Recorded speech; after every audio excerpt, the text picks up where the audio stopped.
Movie Review by Rob.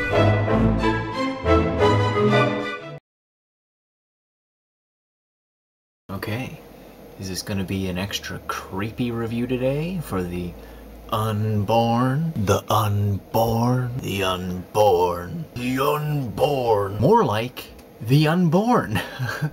Because this movie wasn't scary at all. There's going to be a lot of spoilers in this review, so if you don't want to hear them, I advise you find something else to watch right now. Directed by David S. Goyer. He also directed The Invisible and Blade Trinity. Not that good of a movie either. Let's start talking about the plot, because many of you have seen the trailer, and it kind of looked cool. I'll admit, I thought it kind of looked like it might be a good, scary movie. Everyone knows that in January, movies tend to be pretty big on the horror front. I know we have the upcoming My Bloody Valentine and The Uninvited. So, going into that, The Unborn. The most notable actor in this film is Gary Oldman. His talents are wasted, unfortunately. He does a good job at what he's doing, but the film in general is not that great. It starts off with a girl jogging, and along her jog she finds a glove. She turns around, there's the ghost of the boy. That quick, just standing there, looking pretty scary. That's probably scarier than what was in the movie. But teenage girls, since this movie was rated PG-13, actually did scream. Unfortunately, I was laughing at every jump and scream moment.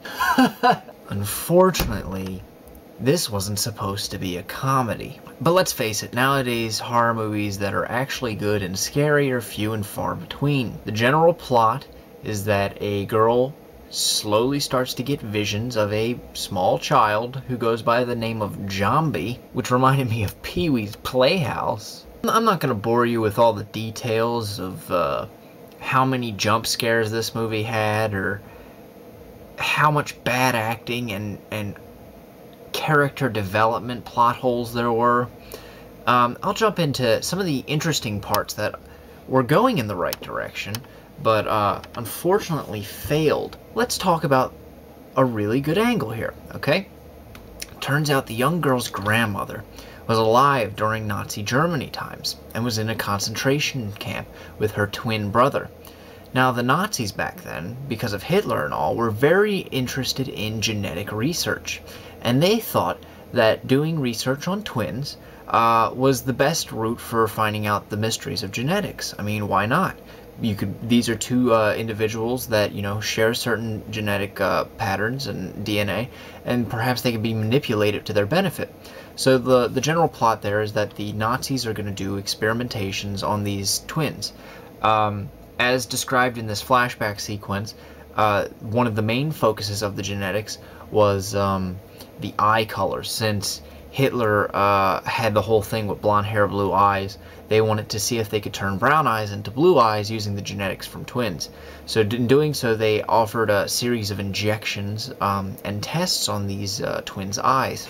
It turns out that many of the twins were either blinded or died in the process. So far, I'm liking the plot.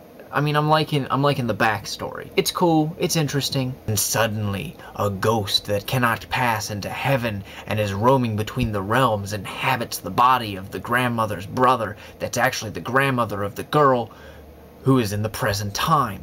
The grandmother kills the boy, her brother, who is possessed by this ghost, because she knows it is no longer her brother. And thus, the ghost seeks revenge on the family. That's the plot. I don't know if this is original, but I do know it is boring. And I do know that the story had many plot holes.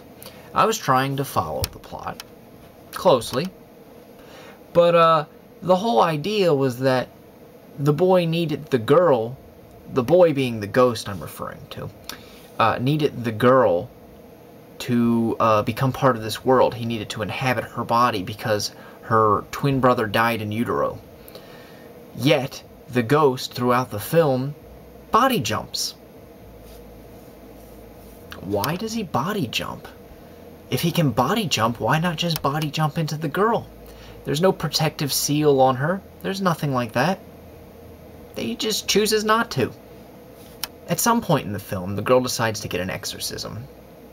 The rabbi is played by Gary Oldman. This part of the film could have been very good. Special effects wise, with the exorcism, it started off very good. I'm not going to give away everything that happened, because I mean, some of you will still see this. I mean, if someone told me it was bad, I'd probably still see it to judge it for myself. Even though I am telling you, wait for DVD. Please wait for DVD. This has already been regarded as one of the year's worst films by some critics, and I would concur. Some points of the film could have been very good, but then they go downhill. There's so many jump scares. Okay, so let's touch on some good points. Gary Oldman, always a pleasure to see in a film. His acting is good. As poorly written as his part was, he did a good job with it. His presence on screen, of course, you know, just made it a little bit that much better, but unfortunately you don't see his character until about an hour into the film. Pacing, a little slow as usual. I looked at my watch a couple of times. Not as bad as Marley and Me. I think this movie made me laugh more than Marley and Me. So in conclusion, my review for The Unborn is 1 Is this a joke? and a half. That's right, 1.5 burgles. And until I see you next time, remember, I'll be watching.